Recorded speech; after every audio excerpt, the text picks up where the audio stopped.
Hi, I'm Kenneth WAJDA. I'm a professional photographer here in Colorado, and welcome to another one of my photography talks.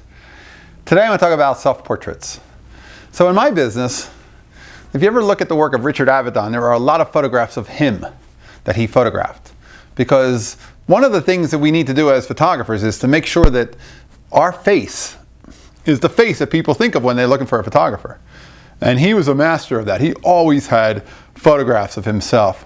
And I was just working on a promo for New Year's, and I wanted to, feature my studio and feature my own self-portrait. So I set up the lighting, and I worked with some different ideas on how I could photograph myself, and I put together a promo and I put it out. But I wanted to share with you the actual self-portrait, and I'll share with you a couple of the alternatives that I almost went with and which one I ended up choosing. But how I worked with light and how I worked with pose and what I created, because self-portraits are important.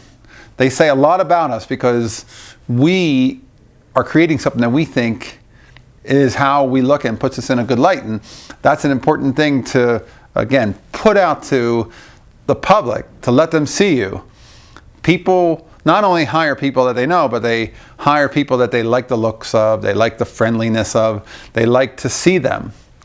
It was interesting, I was working with some wedding planners, and I was going through websites looking for which wedding planners are listed where, and 80 or 90% of them featured their own name in their about page. And I could actually write to them directly that way. But about 10% only listed the company name, and there was no name, and there was no face. And I found it interesting to me that without a face and without a name, it's sort of impersonal. I'd almost rather hire this person who I can see a picture of on this page than a company that does great work. It says the company, and the company does this, and the company does that. That's all good, but it's not personal. And maybe that's not true for everybody. Maybe it's a subjective thing, but it's one of those things that I noticed, and I was wondering, I wonder if there's any issue that they get. I wonder if they get any less work or maybe more work as a result of not listing a real name.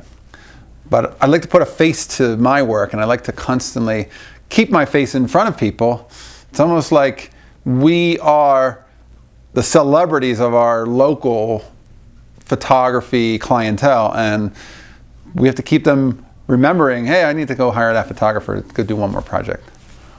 All right, that's today's photography talk. If you're enjoying these, hit the subscribe button. Check out the links below too, and I'll put the photos in there too. Hey, thanks so much for watching.